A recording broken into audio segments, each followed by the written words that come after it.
السلام علیکم ورحمۃ اللہ وبرکاتہ۔ تمام میرے دوست، بہن، بھائی، B5U فیملی، SRG فیملی کے بزرگوں، بیٹیوں، بہنوں،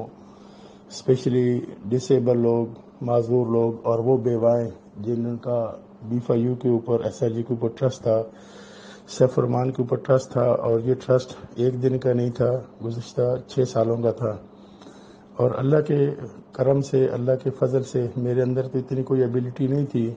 لیکن اللہ تعالیٰ نے مجھے اس قابل کیا کہ اس سسٹم کے تحت 6 لاکھ ممبر اور 30 لاکھ خاندان اس سسٹم سے جڑے ہوئے تھے۔ اور آپ لوگوں کو تھوڑا سا میں یاد کراتا چلوں کہ جب 14 نومبر 2020 کو ہمارا ایک بہت بڑا ایونٹ ہوا تھا لاہور میں، اس کے بعد سے یہ سلسلہ شروع ہوا، اور 19 نومبر کو سب سے پہلے FIA نے ہمارے اکاؤنٹس بند کر دیے اور ہمارے خلاف انویسٹیگیشن شروع کی، اور میرا نام ECL میں بھی ڈال دیا گیا۔ اور اللہ کے کرم سے اور آپ لوگوں کی دعاؤں سے ہم وہاں سے کامیاب ہوئے۔ سندھ ہائی کورٹ سے، کراچی سے ہمارے حق میں فیصلہ ہوا، اور جس میں بتایا گیا کہ یہ جھوٹا مقدمہ ہمارے خلاف بنایا گیا ہے، اور اس میں کوئی بھی گواہ پیش نہیں ہوئے، اور ہمارے اکاؤنٹ بھی کچھ کھل گئے تھے، اور ECL سے نام بھی ہمارا ہٹ گیا تھا، اور پھر میں باکو اور بحرین کے ٹور پہ گیا تھا اور واپس آیا تھا۔ اس کے بعد پھر یہی کارروائی کوپریٹ بینکنگ والے نے شروع کی، اور جو کمپلیننٹ تھے،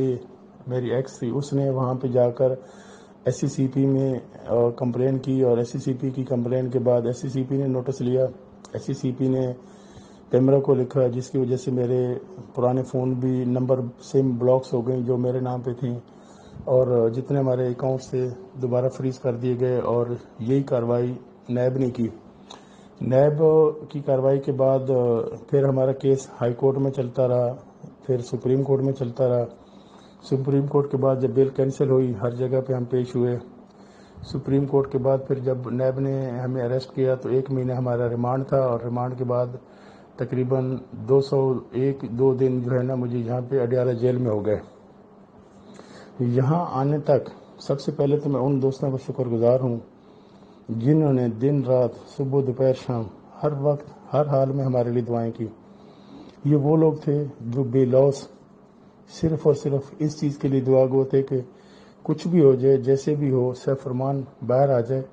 اور سیف فرمان جب تک رہے گا یہ سسٹم چلتا رہے گا، یہ ان کا ایک بلیو تھا۔ دوسرے نمبر پہ وہ لوگ جنہوں نے،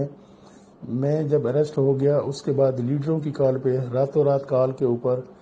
نیب کورٹ میں آئے، وہاں پہ انہوں نے پلے کارڈ اٹھائے ہوئے تھے، اس کے بعد پریس کانفرنس تک گئے، ایک پرامن احتجاج کیا کہ سیف فرمان کو رہا کیا جائے، سیف فرمان کے خلاف ہماری کوئی کمپلینٹ نہیں ہے۔ وہ FIA میں بھی، نیب میں بھی گئے، اور وہاں پہ supreme high court, NAB court میں بھی آئے، اور اس کے بعد پریس کانفرنس میں بھی گئے۔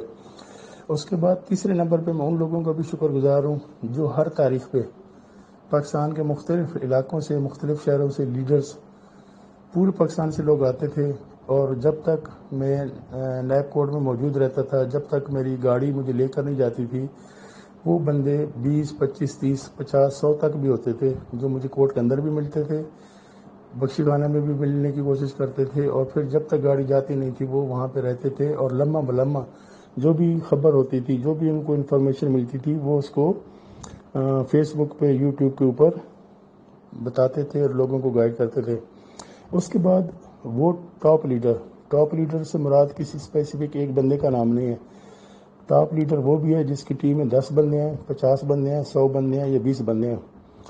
ان لیڈروں کے گھروں پہ لوگوں نے پہنچنا شروع کیا میرے اریسٹ ہونے کے بعد، اور ان لوگوں کو مختلف جرگوں میں، مختلف تھانے کچہری میں گھسیٹا گیا کہ جی سیف فرمان نہیں تو آپ ہمیں پیسے دیں۔ ان لوگوں کو، جن لوگوں نے بھی بدگمان کیا ہے، جس طریقے سے بھی ان کو سمجھ آئی، ان لوگوں نے خندہ پیشانی سے ان لوگوں کو گائیڈ بھی کیا، پیش ان سے رابطے بھی رہے، ان سے ملاقاتیں بھی کیں، اور اس کے بعد سب سے زیادہ میں ان لوگوں کو شکر گزار ہوں جو دن رات واٹس ایپ گروپوں میں لوگوں کے ہر طرح کے سوالوں کے جواب دیتے تھے، چاہے وہ ان کی ذات کے خلاف ہوتے تھے، چاہے وہ میری ذات کے اوپر ہوتے تھے، چاہے وہ سسٹم کے اوپر ہوتے تھے۔ انہوں نے ہر بےہودہ سوال کو بھی، بے تکے سوال کو بھی خندہ پیشانی سے پیش کیا اور اس کا جواب دیتے رہے۔ میں ان سب کا بھی شکر گزار ہوں۔ آج آپ سب لوگوں کی محبت سے، محنت سے اور اس شفقت سے آج میں پہلا